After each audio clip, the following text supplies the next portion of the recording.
what you said about the Commission not campaigning in the run-up to the referendum in the UK.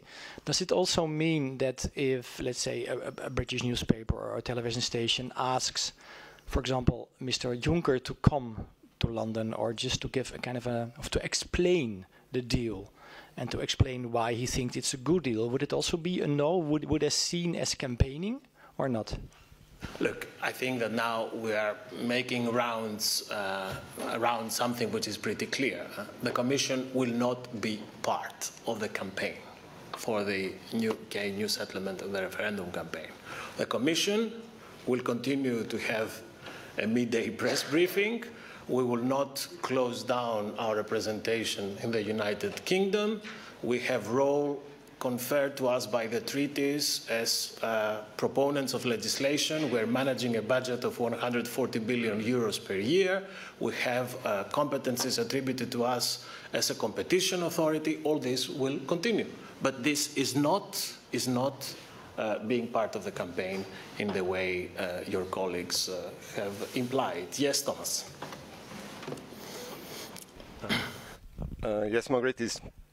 I would like to come back to the refugee case and ask a question on what the German minister de Maizière said. You said already before? Okay, excuse me.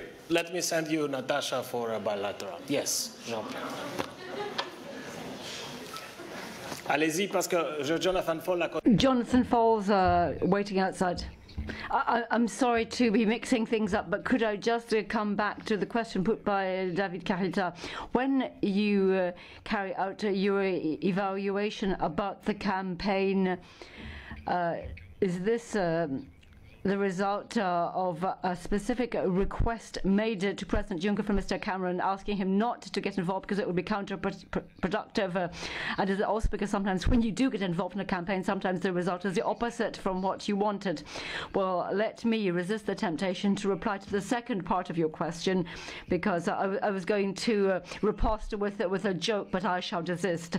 On the first part, now, of course, a member of the college, member of the Commission or the President might choose to go to London or to the UK for a specific purpose, and as I have said, we shall continue doing our job. However, this will not be taking part in the UK campaign as regards the new settlement. I hope that I've been clear on that. Jorgi. I would like to know, since it's obvious that the consequences of Brexit would be huge, if the Commission will set up a body to think about those consequences and the work forward. Normally, I don't answer questions that start with an if. You used two ifs in the main sentence, so I will not answer any question with ifs today. Yes, please. Tony Connolly from Irish Television. On Friday night, after the meeting ended, the Irish Prime Minister said that no Irish worker would be living in Britain would be affected by the new changes, and he mentioned that this would be part of discussions with the UK, but also with the European Commission. Has there been any informal or preliminary soundings between the Commission and the Irish Government on the implications for Irish nationals in the UK as being affected by the settlement? Thank you.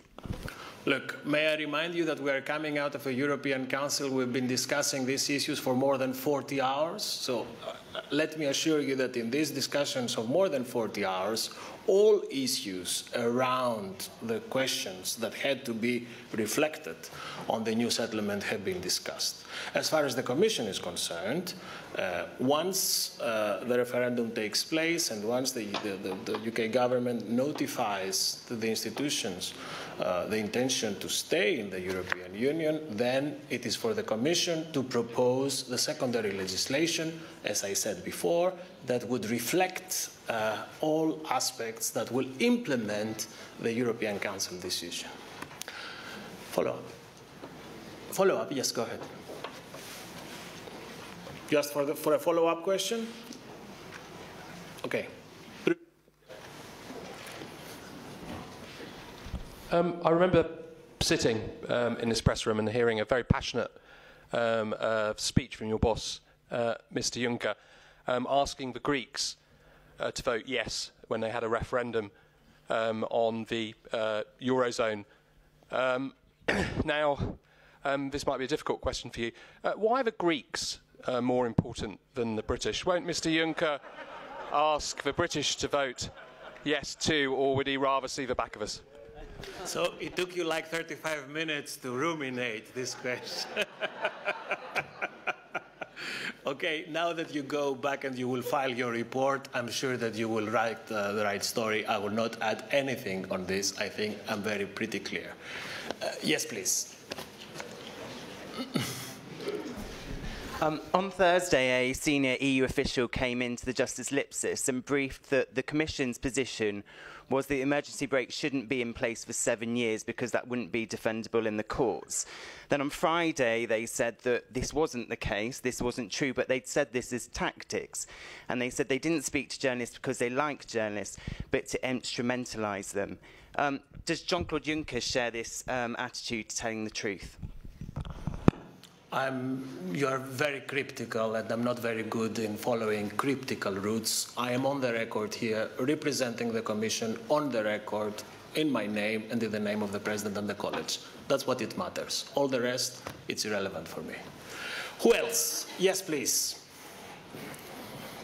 Thank you, Margaritis. Has the Commission decided not to campaign because it thinks its support for Remain would make Brexit more likely? Look, I think I replied on more than occasion. You are all very free to write your pieces and reports. I don't think I have to add something that would make you wiser. Yes, Matthew, finally, the last question. Thank you. Just a short factual question. The UK task force is going to remain in place to mop up some issues. Can you spell out what sort of issues they're going to be? Are they about a post-June 23rd sort of settlement, or is it something else? Why don't you give me 5 minutes to go and fetch Jonathan Fall? Let's see what he has to say, and then if need be, we'll continue on the record. Oh, yes, ma'am, we forgot your Ukraine question on the political